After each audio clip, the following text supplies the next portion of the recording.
Discourse. I'm Tyler Frater alongside Richard A. the Cruz. Good to be back. And Chief Engineer Lieutenant Commander Connor for Raider, who is not here today. Follow us, youtube.com/gamingdiscourse, patreon.com/thegamingdiscourse, where you can support us for $247, $10. Get your name in the video credits, early access to our videos, access to our Discord server, and more. I've started also, I need to change the description of the Patreon and stuff, but I've started doing like a Friday morning blog type thing. Okay. Because usually in the past with the Patreon, I've just done updates, what I've been working on. But now with working on a larger project, which if you follow us on Patreon, you know what it is. Some weeks go by and it's just like, I don't have a ton to update here. It's just more research, more reading. So to do something a little more substantive and a little more, give some more meat and potatoes to the subscription. I'm just doing like longer posts on Friday mornings. So along with the weekly update that talks about what I'm working on and what we've been doing and stuff like that. Just this past week, I wrote a little bit about some thoughts on games, media, and journalism on a specific phenomenon in it. And then before that, I wrote about the Xbox price increases and stuff. So this week, I think maybe I'll talk a little bit about why I like Skin Deep so much and why I'm having so much fun with Skin Deep. So you're playing that one. I am, yeah. So I'll talk about it here in a second. But different stuff every week. Like I said, Friday morning blog. Not something that I'm not gonna. It's not gonna get super complicated, or I'm like writing articles and interviewing people. It's not gonna be that. It's just gonna be sort of one more thing, one more little. Here's my thoughts. Something meaningful, something interesting, but not something that I have to spend multiple days on. Because that's not the point. The point is just one more thing. You should call it fireside chats. Nobody ever called it that, especially not in the 1940s. Or now. No one has ever used that phrase ever since FDR. Okay, so I've been playing Skin Deep. You weren't here last week, right? But have you been playing games? Yeah, just more South of Midnight here and there. Awesome. I'm excited to hear about it because I wanted to get your deeper thoughts, and then you disappeared on us. I'm sorry. Yeah, now you're back. and I gotten more into it, so I'll go on my spiel a little bit. But I'm still greatly enjoying not Skin Deep, South of Midnight, and when I'm playing it, the constant thought I have, particularly when it comes to Compulsion Games, who developed it, was the fact that, and I don't think this is necessarily a bad thing. For some it may be, for others it won't, and I don't think it is, but they kind of played it safe this time around. Because the first game that I knew them from was a game called Contrast, which was a launch title on PS4. It was released on PC as well, and I played that one because there wasn't like a ton to play, at the start of PS4, and I really enjoyed that one. Of course, their next game was We Happy Few, which I've never played, but I've heard overly ambitious, not what people wanted, this and that. They got some backlash from it. So what I think happened was they had a good game with Contrast, and then they went a little too far with what they did on We Happy Few. And with South of Midnight, what they did was they kind of pulled back on the gameplay aspects of the game. The gameplay is very safe. The gameplay is very by the numbers, but it's still very solid. And I think they decided to focus more, particularly on the presentation of aesthetics and story, which I think works in their favor. The worst thing about South Midnight is that it's safe. But the best things are absolutely what I continue to talk about, or the aesthetics, the story of the game, which you are a weaver. You find out you're a weaver, a long line of people who are trying to cleanse the land. Actually, you're the only one left. So you're cleansing the land, and you encounter stories of individuals in certain areas of your region that have gone through like a very, very upsetting story of some sort. The first story you get is pretty... I was kind of shocked at like the outcome of it, but you healed the land. The second story is very, very fun, not funny or fun. It's still tragic in a sense, but it's basically Dolly Parton. Oh, okay. So it's you follow one of the singers in the region who is now very famous. Everybody knows her, but it talks about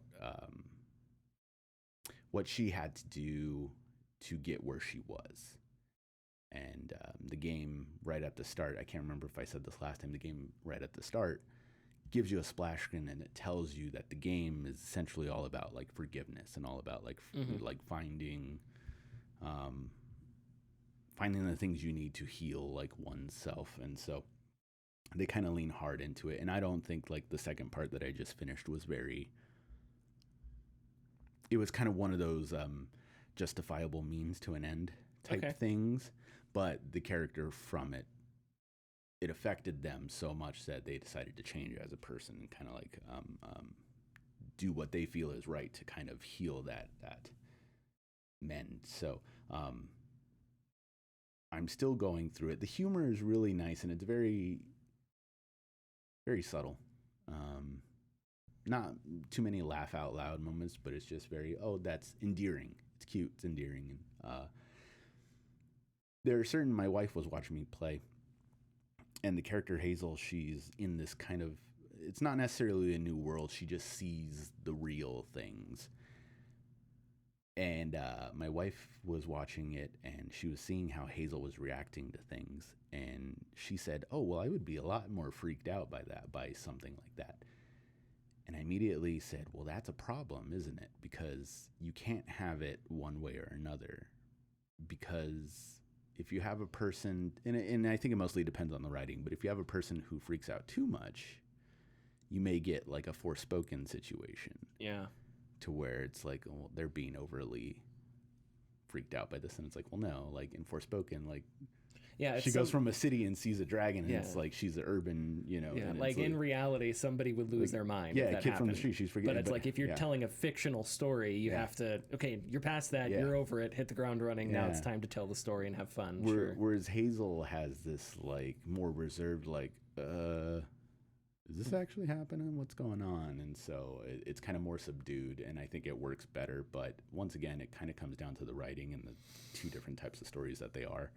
But it was an interesting conversation to have with her. But I think I'm in chapter 6 right now, and you still have hints of Hazel, although she has these powers, although she's doing all these cool things, every now and again she has to stop herself and kind of be like, wait a minute, that creature, that's real? And it's like, and the catfish, the speaking catfish who's talking to her is like, yeah, it's real. Like, what is what are you talking about? Yeah, so, sure.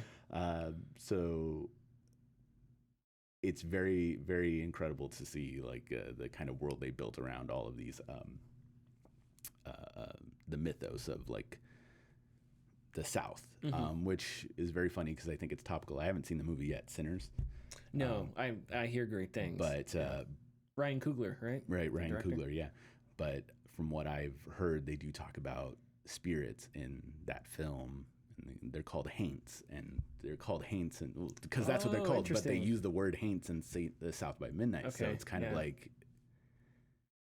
obviously they're pulling from the same source. So it's not like they're copying each other, but it's just like this is really topical to like have these two things pieces of media to put more of interest at the forefront of this. But I like South of Midnight a lot, and I think that if it does come to PS5, I will be buying it. Awesome. Like, again, like absolutely, just because granted, although I'm enjoying it very much on the Steam Deck, I do want to see it all out. Sure. Not just the way it is, which it still looks great, but no, I'm having a good time with it. I think that's an interesting conversation about how characters react to the things around them. Because we talk about it a lot with regards to horror, right? It's like, how many do you just have do you have oh damn it, what's the character from Dead Space? Isaac, right? Isaac doesn't talk. Yeah. So it's like you don't have to worry about what is Isaac thinking? Is he terrified of it's a silent protagonist, so it's really the player that is sort of reacting to things. But once you introduce a speaking protagonist, then it's like, okay, what kind of reality is this protagonist coming from, and how are they reacting to things? I think one interesting example is James from Silent Hill 2, because he doesn't always react the way you think he should react to things, but I think that's a part of the story, is that he kind of just goes with the flow at points, right? Yeah. Because whether or not the things happening around him are like actually physically happening around him, I think is part of the narrative and part of the spookiness, right? Yeah. Like they are happening to them, but what is a metaphor? What is not his imagination, but what is just deeper psychological stuff that isn't like every one of these, nurse zombie things is like an actual real entity. I don't know, but I do think that's a really interesting conversation. And yeah, I'm glad you're liking it. I think there's a space for games like that too. I think about Cinema's Sacrifice. I know there's a Plague Tale. Right? A Plague Tale. Plague Tale, yeah, right? That's another good example. Where really it's like good example. It takes really like rudimentary, basic gameplay mechanics, does them really well. Yeah. Another one would be the one that was like a Pixar movie. Akina, yeah. We talk about that. There's a little bit of depth to the combat. You know, there's slow motion and stuff, but it doesn't go too far outside being like. But what it does to supplement that is do like great visuals, interesting story, world building, stuff like that. So yeah, I definitely think there's like a space for games like that. And I kind of wish there were more that prioritized art direction and like storytelling, and then gave you a little bit of like solid gameplay to get through. Because not every game needs to like think of brand new gameplay or anything like that. Yeah. You don't want it to be super generic. So I'm not going to say it's easy, but yeah, to repeat myself a third time, there's like room for games like that. You were going to say something? No, that's why there are, I've talked about it before, but the difference between, not so much nowadays, but back in the late 2000s, mid 2000s, late 2000s, why at times, I'll tell you PS2 is the greatest console ever. It's because you have like all of those games make up that console, and that platform. And yes, there are standouts, God of War, Kingdom Hearts. Those are like elevated above 7 out of 10, 8 out of 10, but then you have your Jack and Daxter's, Ratchet and Clanks, which are extremely beloved, but they're just good games. They don't need to excel at one thing or another. They don't need to be an Uncharted or Last of Us or Spider-Man or Ghost of Tsushima. Like they can be a really great, I don't want to call it summer blockbuster, but the movie that knows what it's doing and does it well. Yeah, kind of has a limited scope to it. It's not super boundary setting or anything like that. Okay, so yeah, I'm close to finishing Assassin's Creed Shadows. I think that game is probably too much longer than it needs to be. There's probably too many assassination targets. Yeah. What I will say is that the story continues to be interesting. So that's good. I was trying to explain to a buddy of mine like how Shadows handles morality and it's like historical fiction. And it's interesting because so we have like our modern morality, right? And in our modern morality, a guy like Oda Nobunaga is just unspeakably cruel, right? But he was a dude in feudal Japan. Everybody in feudal Japan was unspeakably cruel. Right. That it was medieval times. Everybody in medieval times was unspeakably cruel. So it's like you don't excuse it, but at the same time, you can't really blame anybody for doing something that everybody else was doing, I guess. It's just, I don't know, that analyzing history that way, I think is just complicated because it's just that's the way the world is, and it's not right, but it's not it's not simple. But anyway, so from our perspective, like someone like Nobunaga is evil, like some of the stuff he did. Same thing with like Tokugawa or any of the famous people from back then. But Assassin's Creed Shadows, rather than looking at that history through a modern like moral lens, I think it really does try to set its characters within the historical context that they're set, right? So like Yasuke is a samurai, and Yasuke believes in like honor, and he believes in justice, but it's sort of a feudal sense of justice where if I was loyal to Nobunaga and now I'm out for revenge, but not because it's necessarily the right thing to do. It's because you did something dishonorable. And by our code, you must now die, right? So it's like that's how kind of Yasuke is moving through his morality. Mm-hmm. So rather than Yasuke finding like a moral reason that we would like as contemporary humans, his motivation is more in line with the historical realities of the time, if that makes sense. Yes. And I think that writing is really difficult and tricky, and it maybe not be perfect across Shadows, but I really respect that. I don't know if you got to see any of the show Shogun that came out last year. No. So Shadows deals with the same historical event that Shogun did. Shogun had fictional characters, but I think it was right based on the same thing. So you have, this is minor spoiler, I guess, not that big of a spoiler. So Oda Nobunaga, he's you know what, I'm gonna get all these words wrong. I don't remember if he was like the first shogun or he was attempting to become the first shogun. Daimyo, maybe. He was trying to unite Japan. Not everybody liked that. Yeah. So obviously, if you know history, he wasn't successful, right? Yeah. So what happened was after that, you had sort of a power vacuum, and you have lots of different forces that are like, oh, it's my opportunity or whatever. Right. So that's kind of the world that Shadows takes place in. Anyway, in Shogun, it's that same thing, but it's like the characters in Shogun are, again, these characters that are prisoners of their historical context. So by our standards, yes, feudalism is horrible, Mm-hmm. but by those standards, that's the water that they swam in. So anyway, that's what Shadows tries to deal with, and I think it's interesting to see how they do it, because you don't always feel that Yasuke and Naoe are doing the right thing. You don't know, because they are out just killing people. They're out for revenge. Naoe and Yasuke are out for different reasons, but they are out there killing people, and they have reasons that they're doing it for.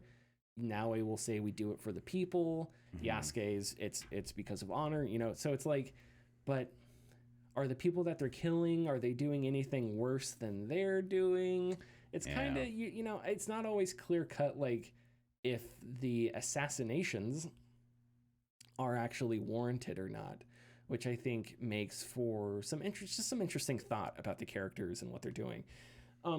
It's also interesting how they contrast how Naoe and Yasuke, and all of a sudden there's gods involved. No, Naoe and Yasuke, how they contrast off of one another, because Yasuke is much more, he's a samurai, so he's much more confined. He's much more like, I think he has a bit of a conscience about him. Naoe is much more of like I'm just gonna slit your throat, I don't care. Like, she's out for revenge. Even her dialogue options are much more cutthroat, for lack of a better phrase. She's much more direct. You can pick harsher dialogue options with her.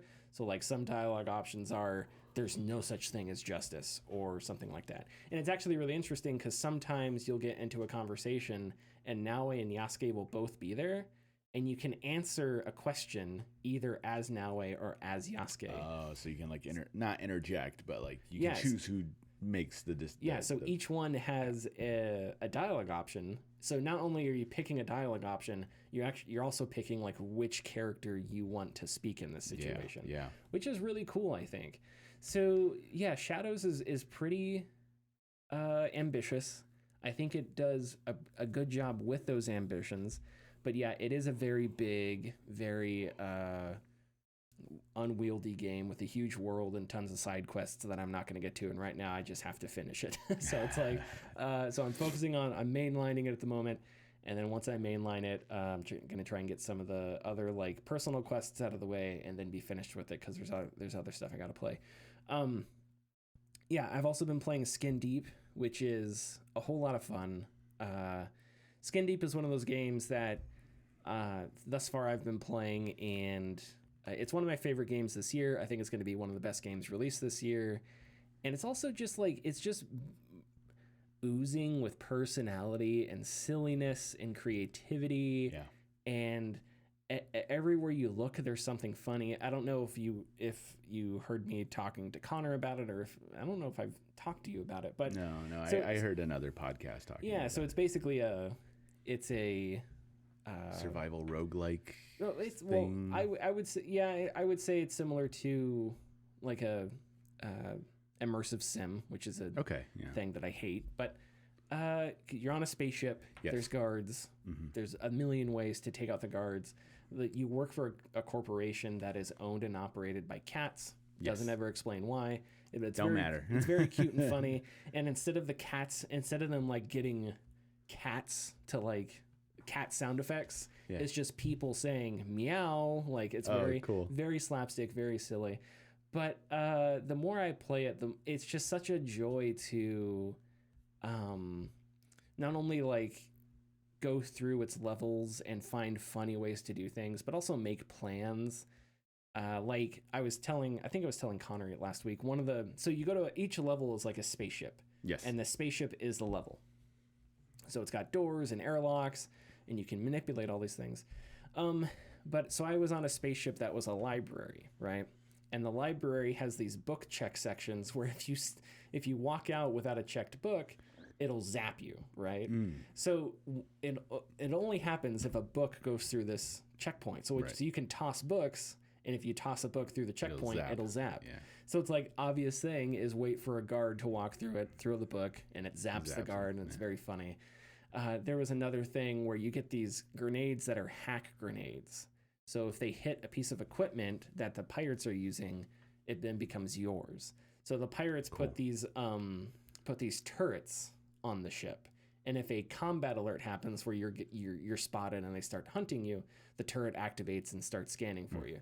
But if you hit one of these things with a hack grenade, then the turret shoots for you. So very basic, very fun. There's also one really funny thing where it was the ship was like a club. I forget exactly what it was, but you could play music, right? Yeah. And so the cat that was in charge of the music before the pirates hijacked the ship was always playing the music way too loud. So you found all these notes about the other cats. They were like, would you turn it down, please? Stuff like that.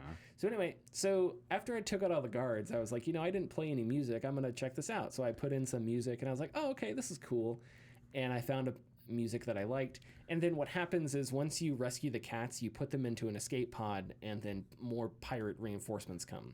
And you either have to hijack their ship and leave, or you take out all the pirates and you win. So I'm playing this music and I didn't realize the music in my headphones was a normal volume. Yes. But in the game, it was so loud that it disables all other audio. You can't hear anything. Wow. Yeah. And I didn't realize this until I started getting attacked, and I was like, I can't hear anything. Oh, it's because the music throughout the ship is so loud. So there's little tiny things like that are really funny. I heard it just for example's sake, like if you go up to a guard and like take his walkie and like replace it with like a banana, like he won't notice it's gone. I didn't even know you could do that. I knew you could pickpocket things. I didn't know you could replace things. Like he won't know it's gone, but if you just take the walkie, like a couple seconds later, he'll realize because the weight is not there. He'll realize it's gone. Oh, interesting. Oh, that's hilarious. That's the examples I was hearing on like the podcast that I was listening to. Oh, that's awesome. But I didn't know that. Apparently, it's more deeper than some people think. If you want to like mess around with it. Yeah. And I think one thing, so being like a stealth, like someone who is like a sicko about stealth, I think one thing that I've had to get used to in Skin Deep is that it is fun when you get caught and you have to improvise. Yeah. I think that's part of the fun of the game.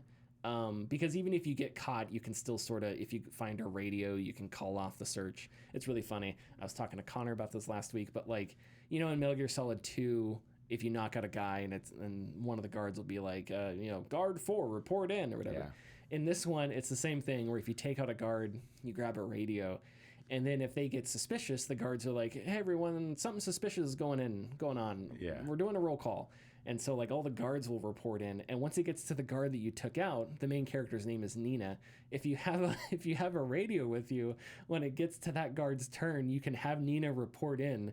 And Nina like changes her voice, goes, everything's clear here, sir. It's really funny. But anyway, one of the fun things I would say is like just rolling with the punches, and when things go wrong, just trying your best to get out of it or whatever. Because as someone who is like a stealth sicko, it's like, oh, I got caught, I have to restart the entire level. Right. Which is a problem. But I would recommend just, if you get caught, roll with it, have fun, because there's a score card at the end. I don't know if it scores you based on stealth, but getting caught and like working your way out of it is kind of part of the fun, and getting all these items tossed around. Like I was telling Connor, something I did was I had a radio and a banana, so when you turn on the radio, guards get curious, so they'll walk up to it. So easy cheesy, put down the radio. I put the banana in front of the radio. The guard's, what's that? He walks up to the radio, slips on the banana. Yeah. And then when a guard is hurt, you can pounce on them and you steer them and you like bash their head into objects on the wall. Yeah, so that's what you do. And the game is really reactive too. So like an explosion will go off. There's lots of destruction. The wall is cracked. Then like the explosion sets off a sink. So it's like once you're done with the fight, there's like a sink going and there's glass on the floor and there's like blood streaks all over the place. Very comedic, very funny. I can't wait to play it more. And there's all kinds of, there's a thing called a duper, which duplicates items. Mm-hmm. So I've been curious, like how you can make that go nuts if you find things worth duplicating. But it is really fun when the pirates are coming for their counterattack or whatever, and you get to plan because you can set up like grenades, or I will collect items and I will set them next to the airlock in preparation. So when the pirates storm in, they first throw a smoke grenade to cover their entrance. So I'll have like all these things there. So I'll throw down like a ton of bananas and the pirates will just be slipping all over the place and stuff. So it's really silly, really fun. One of my favorite things to do is if a pirate or a couple pirates are on a part of the ship where there's windows, instead of trying to take out the pirates, I just fly outside of the ship, bash the window open, and they just get sucked out of space. Awesome. It's like perfect. Cool. So it's like one way to take out a bunch of pirates. But and it has a really distinct, fun sense of humor that I think is hard to maintain. Nina is a really silly character who kind of just goes with stuff. Like all the cats you rescue email Nina, and they're like, "Hey, thanks for the rescue," and they talk to you about random stuff. I love that. So there's a cat. All the cats are like a little different. Like there's a magician cat. And there's a cat that is super into D&D, so she wears like a mage's robe and a tiara and stuff. But one cat is like a skateboarder cat that has a skateboard on his back. Yeah. And after you rescue him, he emails Nina and he's like, "Hey, thanks for the rescue. I was thinking for cross-species goodwill, we should do like a skateboard exchange. And since the skateboards us cats use are as big as us, humans have to use skateboards that are as big as you guys." And you can reply like, "Yeah, sure, sounds good to me." Like just ridiculous, like really funny, like completely like pointless and silly email conversations. And you have them with all the cats. So it's just, I don't know. Great. I'm enjoying it a lot. And I've talked about it way too long now. Okay. Anything else you want to discuss? No, I think we're good. Okay. Thanks for listening. If you like our content, please consider subscribing or leaving a like and comment. You can find us at patreon.com/thegamingdiscourse. And our tiers are $2, $4, $7, and $10 and include getting your name in the video credits, early access, and access to our Discord server. Okay, this happened last week, but I didn't want to pass by it without talking about it. EA has canceled a Titanfall extraction shooter and laid off a ton of devs. Cuts were announced in a statement posted to Twitter. I believe cuts for Respawn were posted to Twitter. 2 early-stage incubation projects were canceled, and devs from the Apex Legends and Star Wars Jedi teams were laid off again from Respawn. Both canceled games were multiplayer Titanfall spin-offs, with Bloomberg's Jason Schreier reporting that one was an extraction shooter. IGN reported that roughly 100 people were affected by the changes at Respawn, while the total number of layoffs is between 300 and 400. I wanted to read this.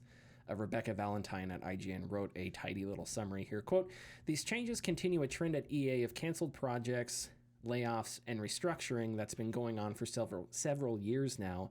It began in 2023 with the elimination of 50 jobs at BioWare and an unknown number more at Codemasters, and continue when EA laid off 670 workers company-wide, including around 24 workers at Respawn, and canceled several projects. More recently, EA restructured BioWare, moving developers to other projects and laying off others. Okay. Yeah, so a quick high-level take is one, I don't know. I'm always suspicious if like layoffs are really the solution to anything, or if people losing their jobs is really a solution to anything. So we'll state that right off the bat. But one thing I do, from like a video game standpoint, feel sorry. And this isn't as important as people's jobs, but like Titanfall, I think really was innovative, and really was different.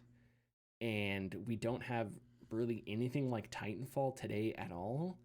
And it just seems like Titanfall, I don't know, somebody EA just hates Titanfall because it never really got a chance to grow much beyond Titanfall 2. Right. And I know Apex Legends is technically Titanfall or set in the Titanfall universe. But I mean, that's not what people mean when they say Titanfall. No.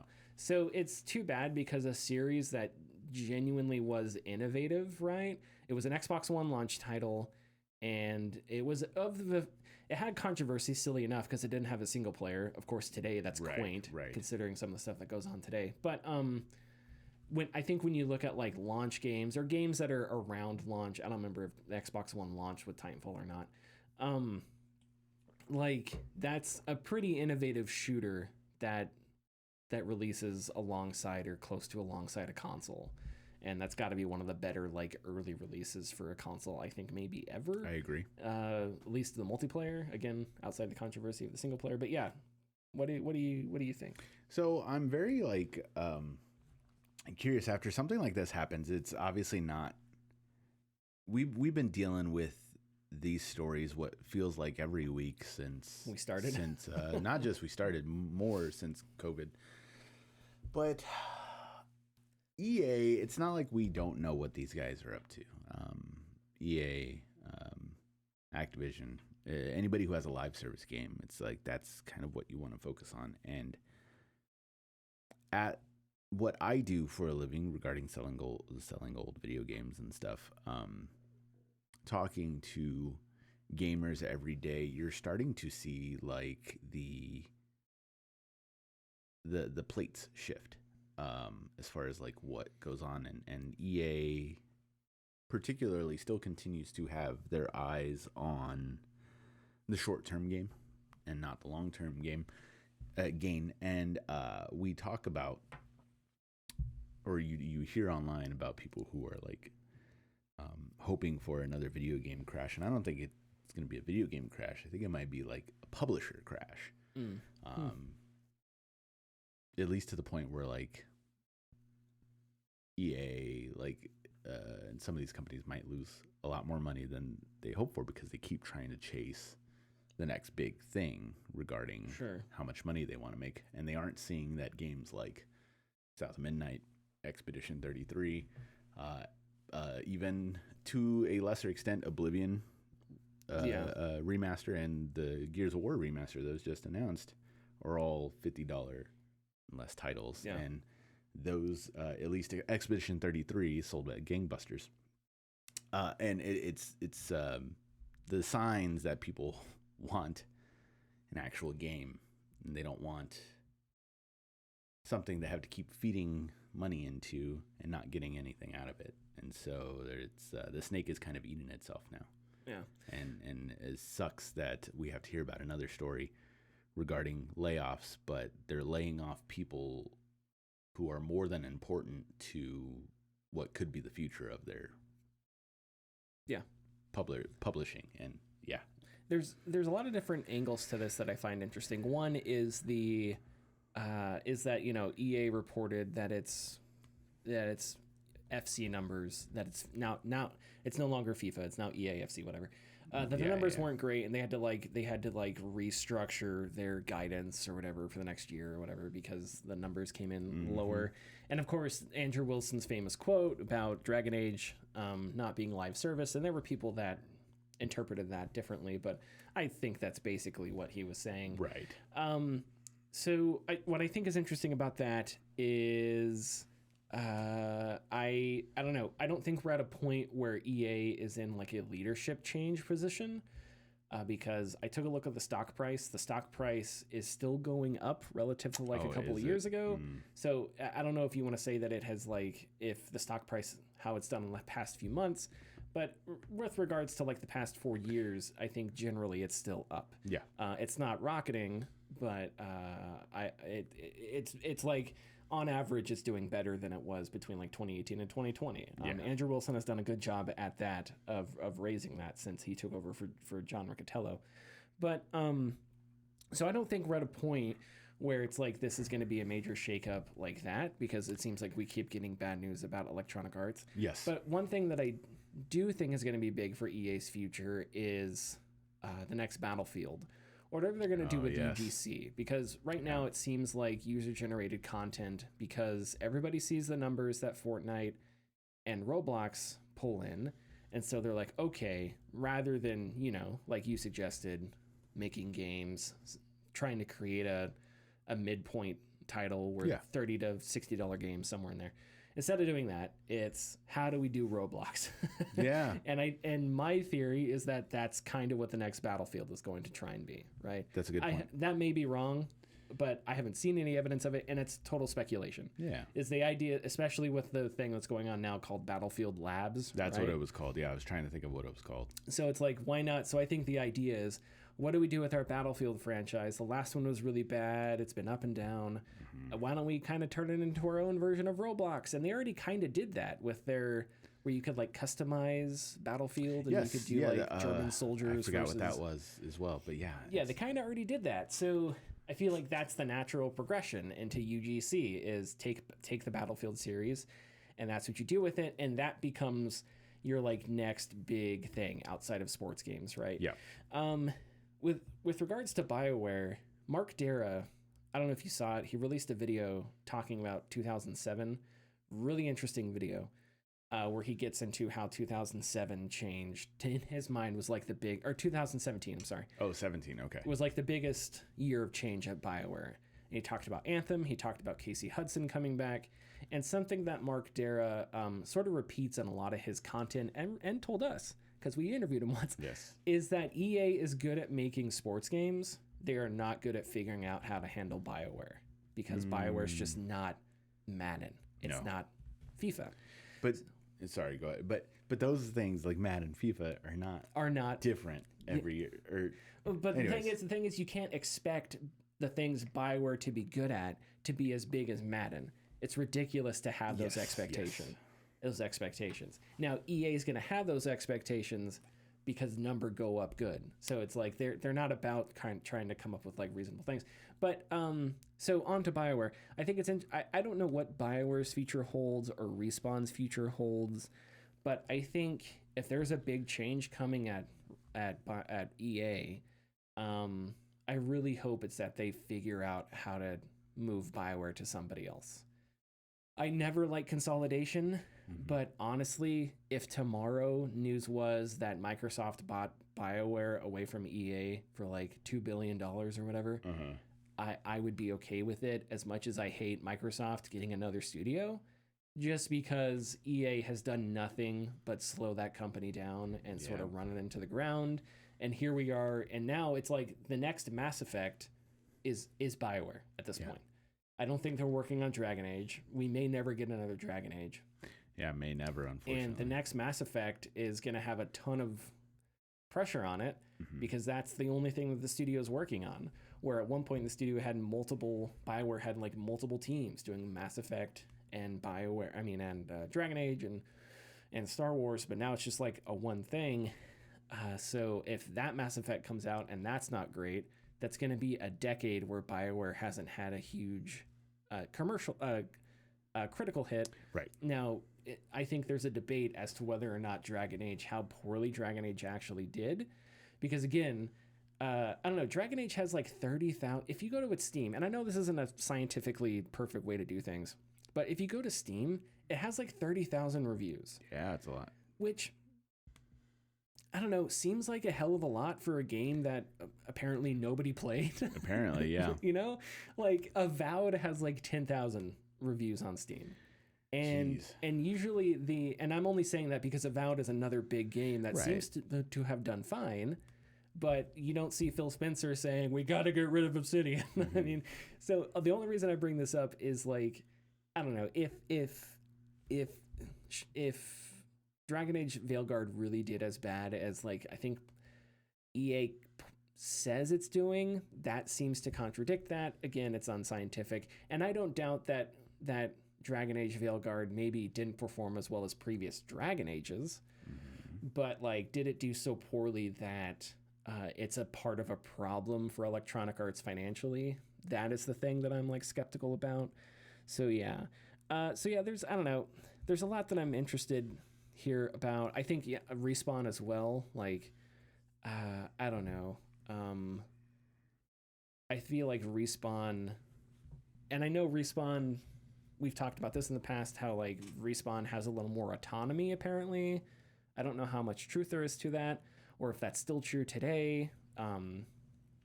EA seems to grind away at that autonomy at other studios' cultures, but I don't know. It just doesn't seem like EA has done a good job managing that studio as well.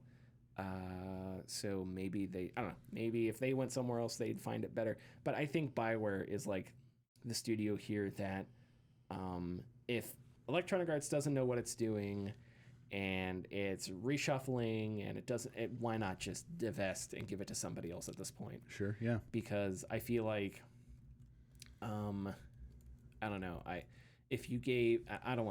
I'm bad at this. If you gave BioWare to Xbox, or if you gave them to Sony or something like that, I think that'd be to imagine getting a studio with those kind of properties, with that kind of history. Now, again, the problem is that's just a name and a brand.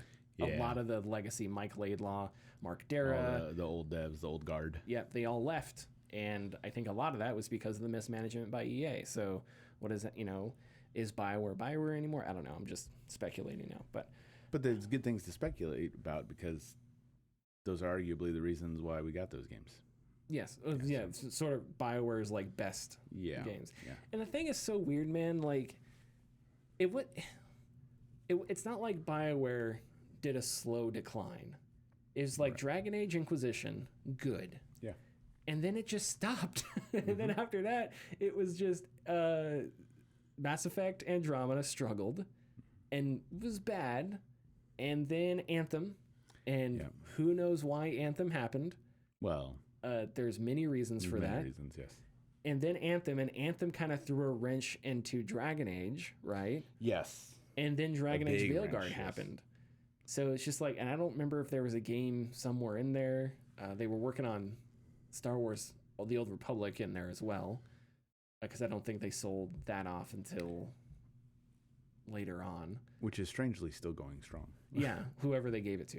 Yeah. At least strong for whatever audience. But the thing I was trying to get to is like with BioWare, it's not like BioWare started to just make bad games and slowly dissipate. Mm-hmm. It was just like they hit Inquisition and then everything just stopped. Imploded. After that.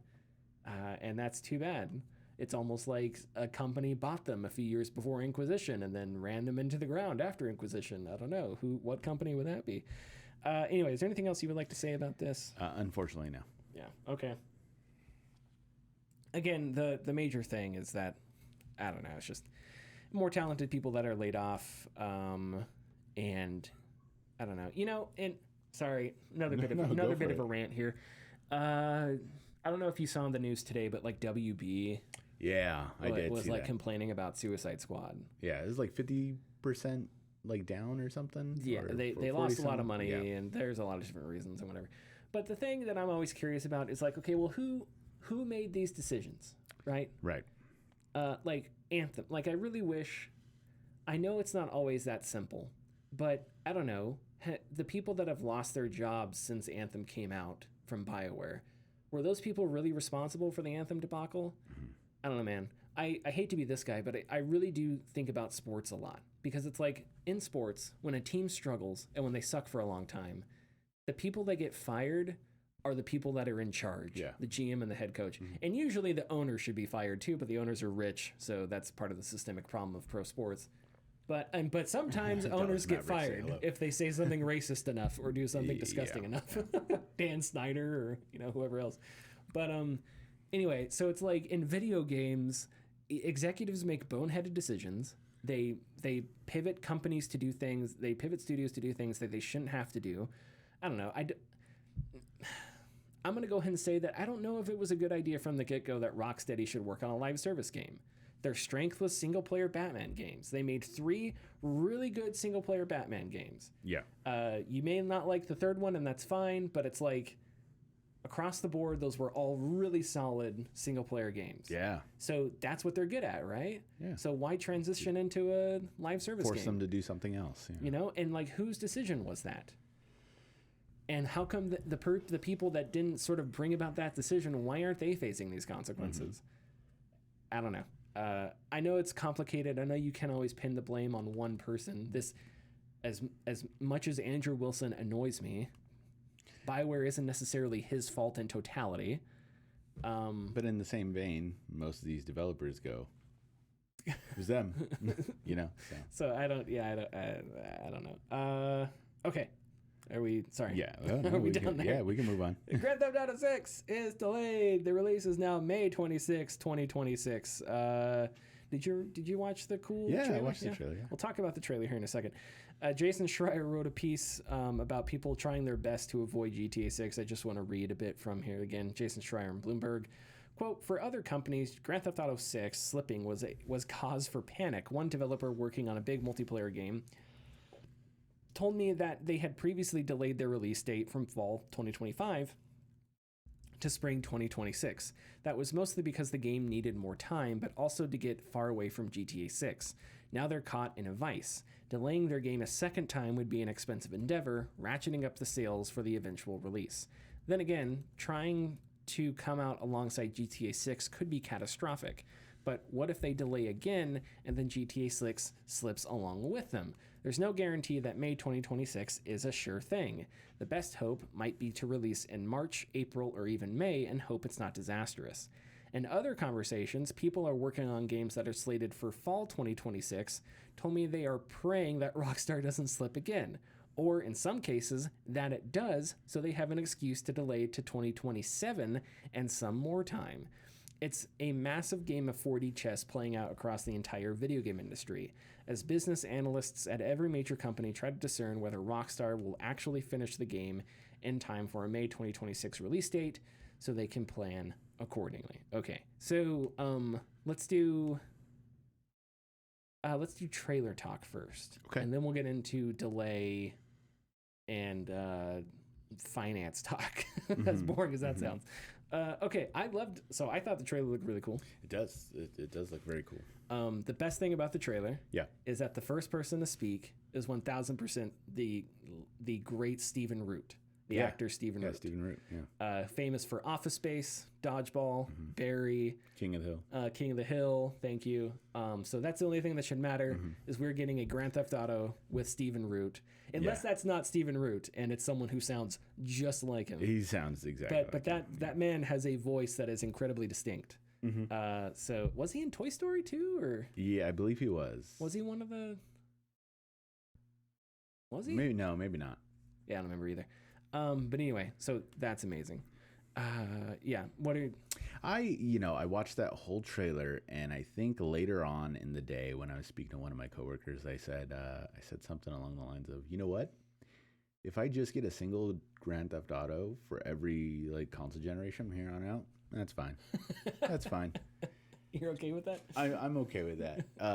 Just mostly due to the fact that looking at this game that is apparently the cutscenes and the gameplay, quote unquote, was all taken from a base PS5, not even a Pro, not even is astounding. And seeing the moving pieces in the city that we know of was also just. As a player, I'm so excited to see all of this stuff. As somebody who knows what these devs go through, I feel so bad for them. You hope they're doing okay. I hope they're doing all right. Yeah. Supposedly, this delay is for that partially reason. So they don't have to do no Death March crunch or anything. Yeah. But my God, yeah, like seeing details just in the world, in the character models, are very intense. And also some of those scenes, I know that there was one scene that I kind of was like, whoa, like how did we get here? It was Lucia and another like person fighting like on an airplane. And I'm like, how does this happen? Yeah, you know, exactly. So it's very, very intriguing. Which, by the way, everybody's gonna fall in love with Lucia. Oh, of course. I think it's just gonna happen. Yeah, 100%. Badass chick who lives on the edge. Yeah, got a little mean streak to her. Yeah. She's Kira from DS9. Yeah, everybody's gonna fall in love with her. So there's enough people thirsting over Jason too. Is his name Jason? Yeah, Jason. Yeah. But I had a point I was going to make, and now I'm sorry. No, I derailed you. No, go for it. Go for it. If you have anything else to say, go for it. So I thought the trailer was great because Rockstar does this. I don't know. Rockstar captures like a concept and an ethos, I think, in a way that is really distinct. I don't know. Yeah. So Jason like leaves his house and he goes on the highway, and you see the highway markers. You see the looks like hillbillies in the back of a car, and the airplane going overhead, right? So it's just it kind of reminds me of like the beginning of the intro to The Sopranos, because you see highways, you see an airplane, so it's like commerce, things are happening. And then he beats the shit out of a guy and takes his money or whatever. That may have happened before, I don't remember. And then he walks out of a convenience store, and he's got a 6-pack of beer, and there's a homeless person who is sitting like on the side and like begging for change as he walks out. And then as he's driving down the street, there's like a bust of something, like a drug bust or something. Yeah, the drug bust, yeah. Like there's like a bunch of cop cars and a bunch of people are in handcuffs, and Jason's just like driving right by it. And then, he goes to pick up Lucia at jail. And I don't know, there's just something like the contrast of the glamour, because, you get these shots of like, especially with the airplane in the city, this like glamorous Vice City, Miami, right? Contrasted with cops arresting people on the side of a road. And I don't know, it's hard for me to describe. It captures something about, I think, the United States and like America, and just how those things can coexist like right next to each other. Yes, and Rockstar does that really well, Yeah. And then it gets into the whole Bonnie and Clyde thing, right? Right. Which I'm so excited for.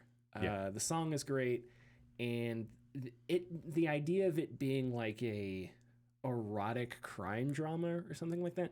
Maybe I'm reading too much into it, but the trailer was really erotic. It was, right? yes. We got a lot of like slow dance scenes. We got a lot of different views of Lucia. We got a lot of different views of Jason. Yes. So it's like, but I think that, I don't know. I don't think that sexualization is interesting, because there's like a couple different ways of looking at it. There's one where it's just, hey, look at these hot characters you get to play as. Yeah.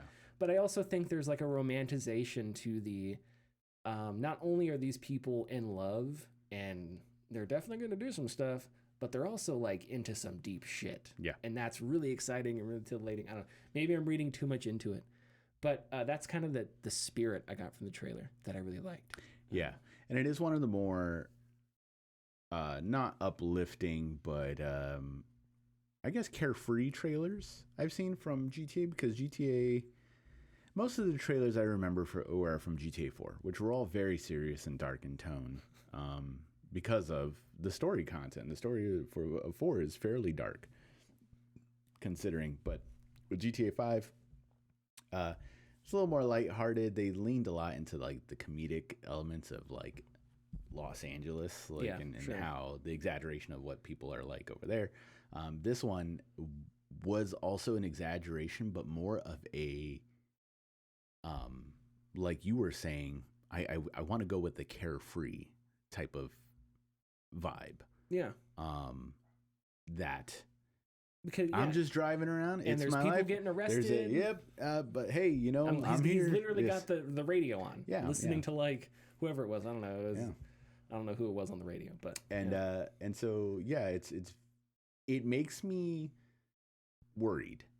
It makes me worried that there's something worse behind everything. Like they're initially showing us this, which we still have a year before it comes out. So it's like, of course they're hiding stuff. Yeah. But it is nice to see, and I do wonder when is the point that we are going to have to. When is the point, especially now, seeing some of those scenes in the trailer where parents are going to get worked up again over if they get worked up again, because it always happens with the GTA. The realism of character models nowadays is so impressive that we're going to see some stuff eventually. There's going to be a lot of people spending time in the strip clubs, I'll tell you how much, in that game.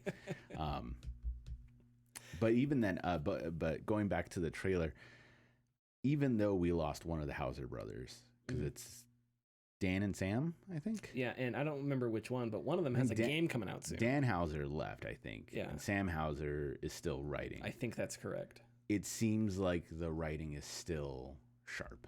Yeah. Which I like, The trailer definitely. The trailer makes it seem that way, especially, of course, when Jason's picking up Lucia and the guard is like, haven't I seen you before? And you might have. Yeah. Might have. It's a very nice, like, jab of the life that they live. But yeah, it looks really cool, and me personally, I knew this delay was coming. Yeah, I'm not surprised either. Yeah.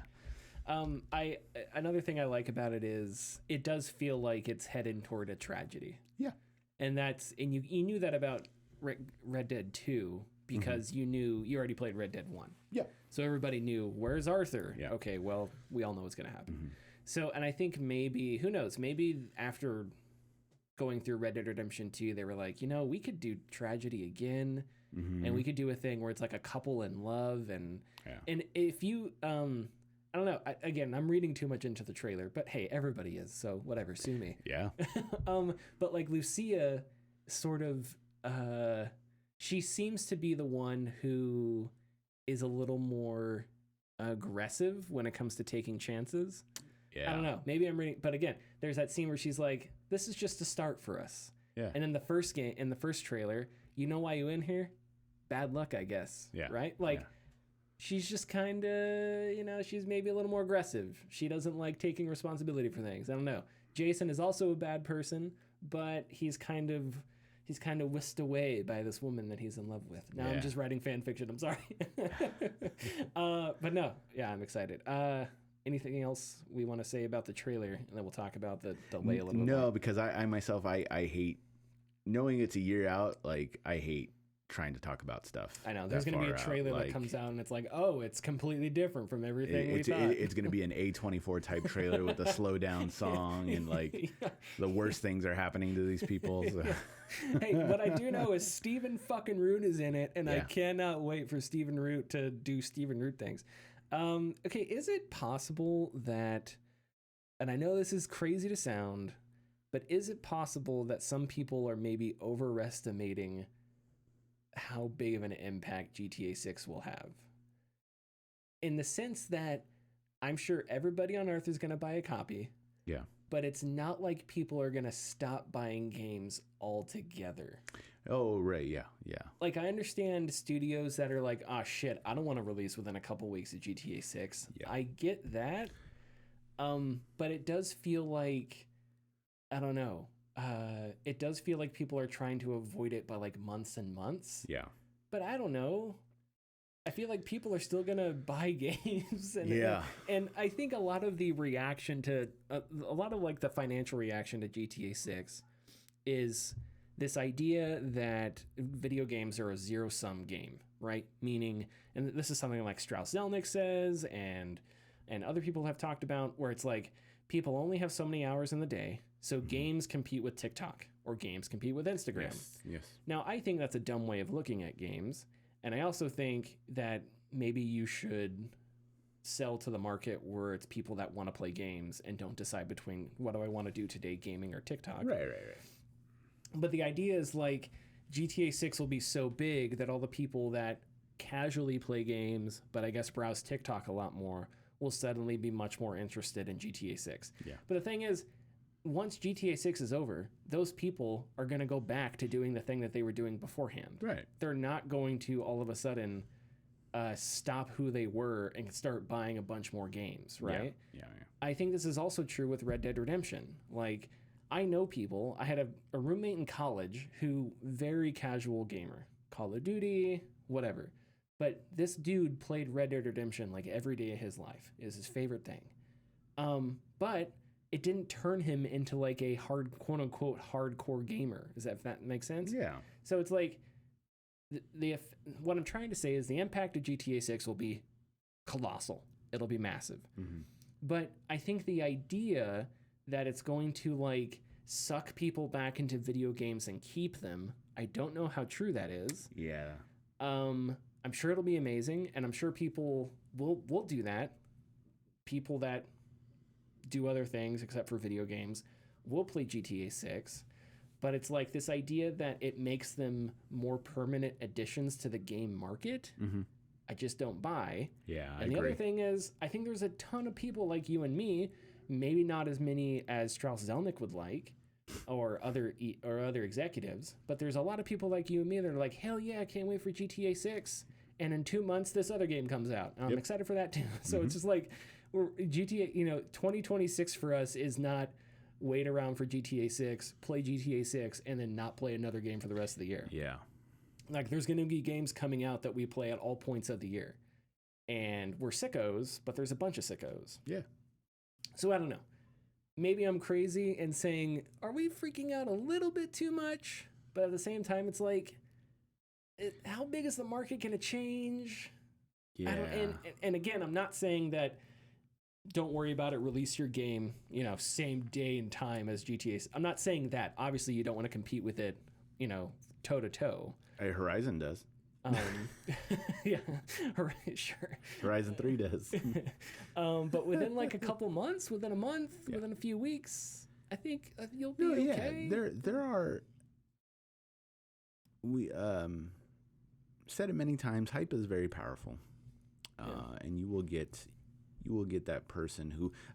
Actually, one thing that we have not heard about regarding Grand Theft Auto 6, because it's a year out, and I understand us not hearing anything about it, is GTA Online. Yep. And I don't know if you remember, but launch 2 months of GTA 5, particularly online mode, was awful. Well, yeah, because back then, right, the online mode. Mm-hmm. Sorry, continue your thought. No. Yeah, the online mode was broken, blah, blah, blah, all that stuff. Grand Theft Auto 5 is, I think, the second best-selling game of all time. Yeah.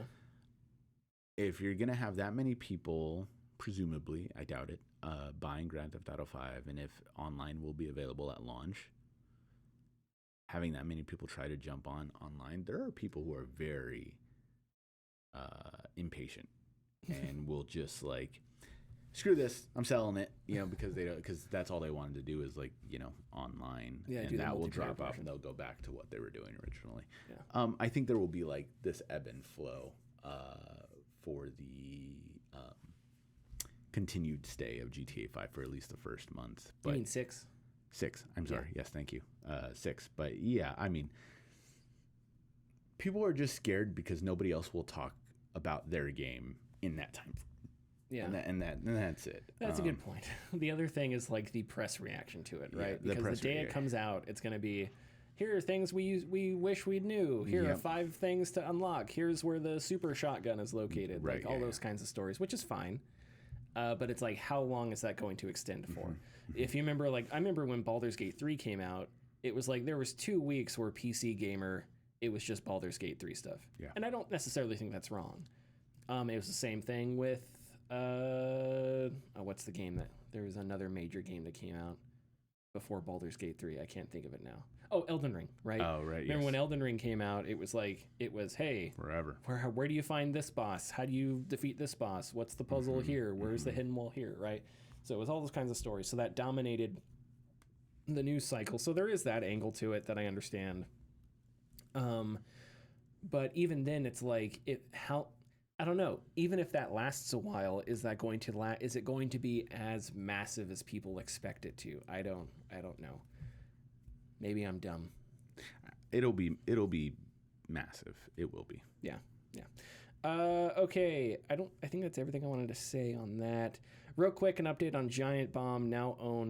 Giant Bomb is now owned by Jeff Grubb and Jeff Bakalar.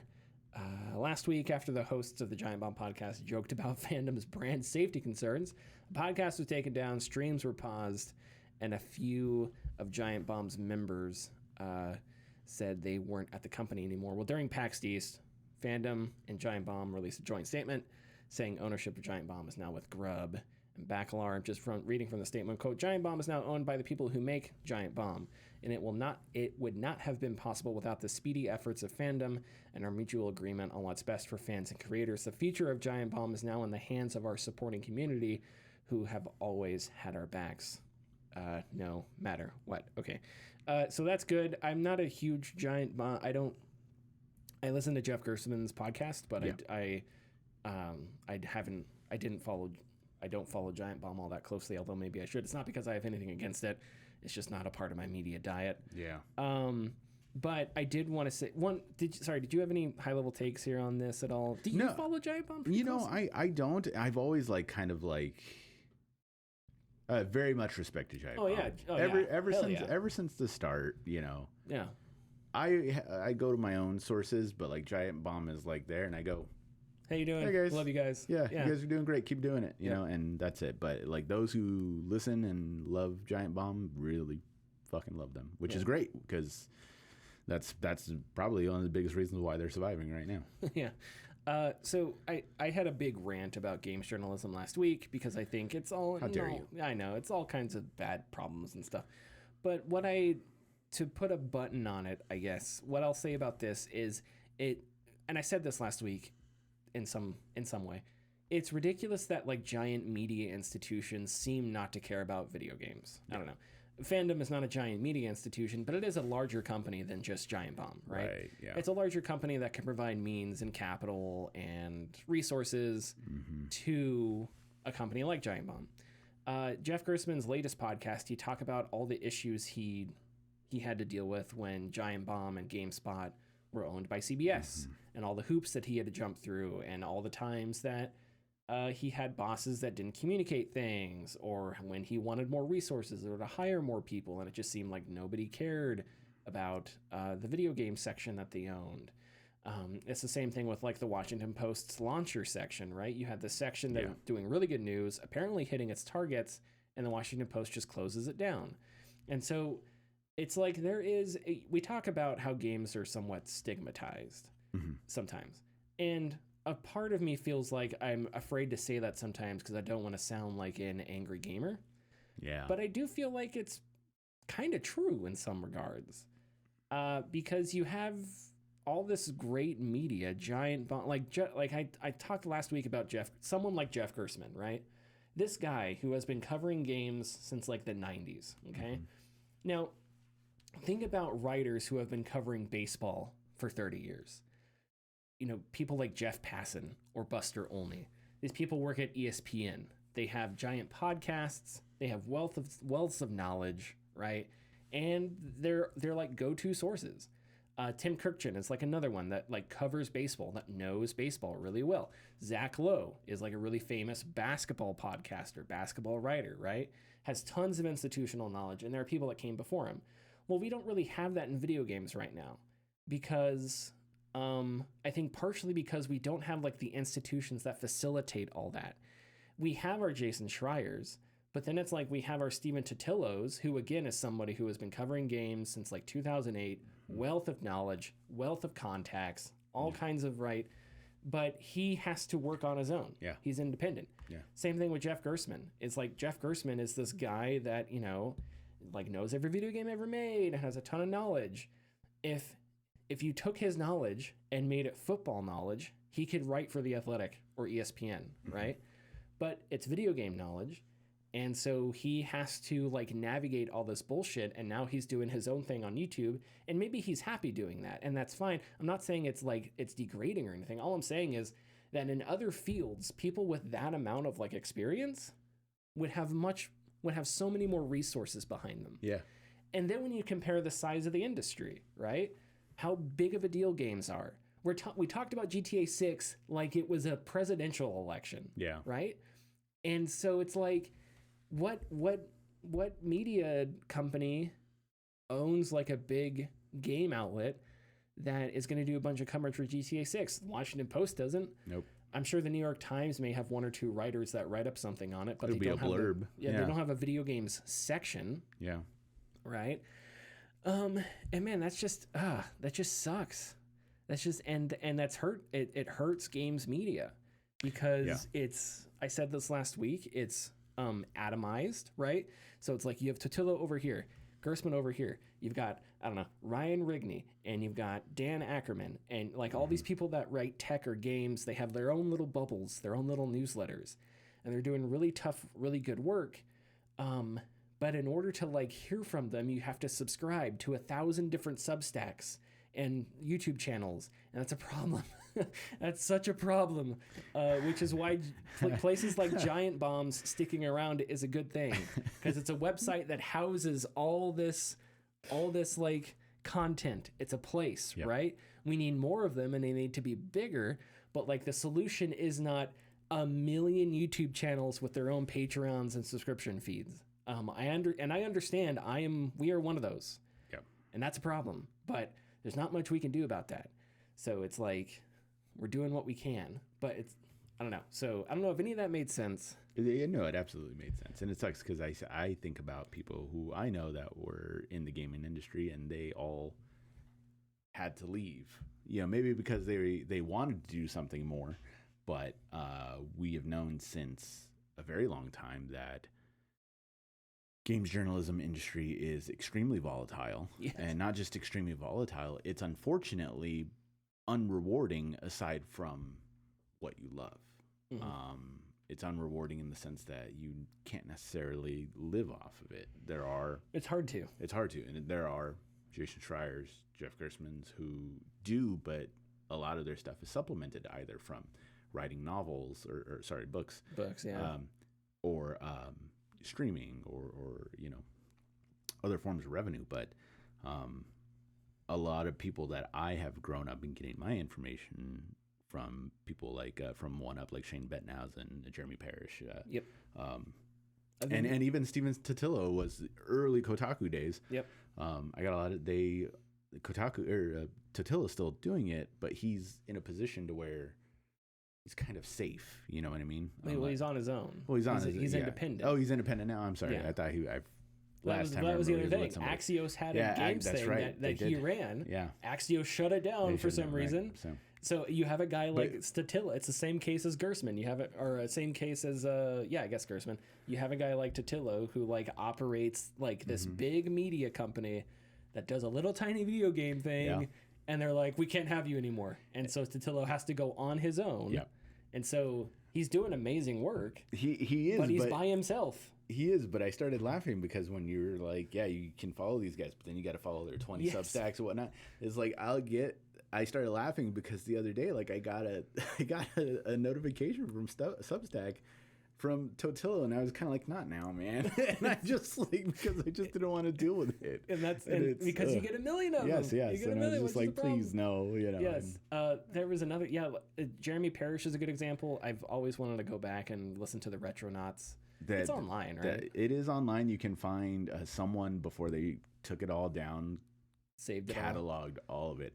Probably Internet Archive. A lot of my video game knowledge comes from those guys. Yeah. Because it was Shane Bettenhausen, it was Jeremy Parrish, it was oh my God, I follow him. He follows me on Twitter actually. Really? But he follows like everyone though, so it's kind of can we get him on the show? Maybe. DM. I don't know who this guy is. But no, the other example I was going to another name that but I'm forgetting his name, but I know he's famous for writing really, really, really long posts. He used to write for Kotaku, Circle Glasses. He does Action Button. Oh, Tim Rogers. Is it Tim Rogers? Yeah, Tim Rogers. Okay, yeah. Is it Tim Rogers? Yeah, he talks like this. Yeah, I think so. In his review of Doom, he talks about being in a dorm room with a bunch of guys, and he's like, so there we were in a dorm room, dudes smelling like dudes. It was really good.